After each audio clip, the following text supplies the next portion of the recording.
Our correspondent was there live and now brings us report. Joshua Imarayi, good morning. Thank you for joining us from the state capital, the country's capital, Joshua. Good morning, Joshua. Always in the thick of the matter. I hope you were able to dodge, you were not caught in the crossfire yesterday at Wadata Plaza. Of course I wasn't, because we were flying all around like cats and dogs raining. So it was something that we didn't plan for, but we just had to move in the entire situation as it unfolded. However, one of the things that characterized yesterday's session was that message of hope, a reaffirmation of hope came from statesmen, PDP other statesmen, as well as stalwarts within the party. Before as you know that before the meeting will start properly, each of the leaders of the several organs of the party will come out to give statements and give addresses. One of which is that of the PDP Board of Trustees member, that's the person of Adolfo Barbara, who says that it appears that the party is dead, but it will never die. That is the message of resurrection from Adolfo Barbara. Even later on yesterday night, when one of the PDP chieftains, that's the person of Bodejo, joined New Central tonight, he also echoed the same sentiment that it might seem that things might not be going on well for the party, but because of the chaos and the conflict, it shows that there's something within the party that some people might be interested in, and that is why they are focused on the party. However, the pictures you see on screen now was as a result of some PDP members from Ebonyi State protesting the attendance of one of the PDP members from Ebonyi State, that's the person of Ali Odefa.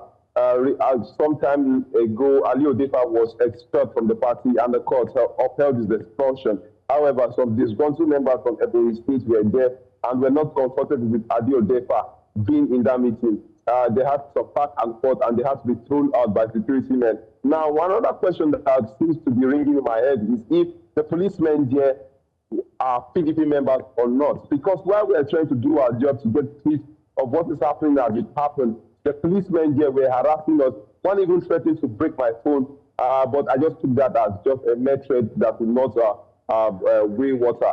So moving forward, the acting national chairman, that's the person of Umar Damago, came out after the briefing yesterday to brief newsmen, saying that they have adopted Sam Anyanwu as the national secretary of the party, and a letter will be written to INEC for that effect. You recall that they had visited INEC a few days back, where INEC questioned them to clarify on who their national secretary is. I think the party has solved this particular situation. One thing that they echoed in that meeting yesterday was the fact that some people thought that the PDP would not scale this conflict of national secretary. As you know, some persons were disgruntled due to the reappointment of Sam Anyanwu, and some of the governors actually had to wade in the conflict and maybe broke peace among warring parties.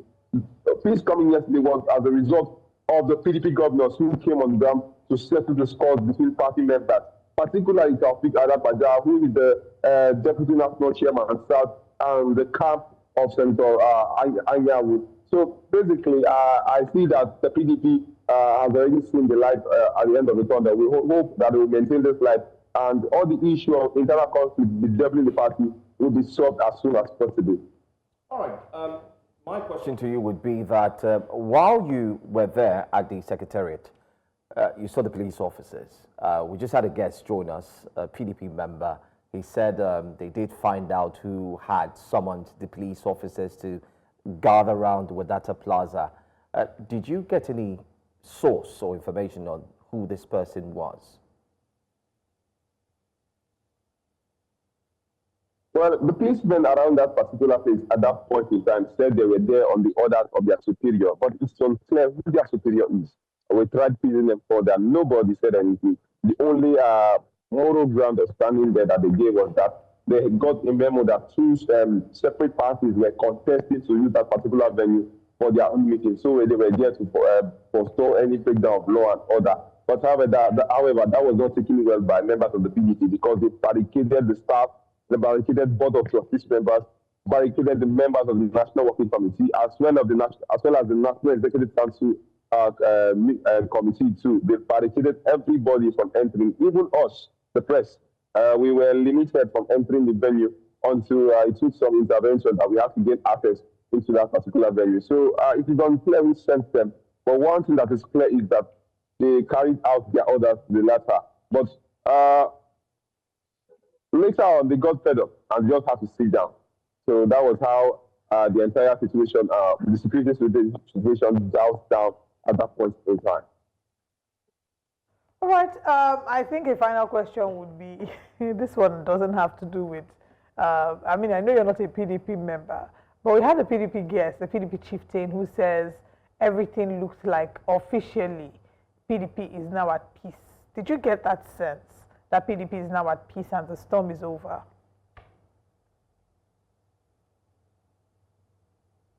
Of course. You can sense that from the gathering yesterday.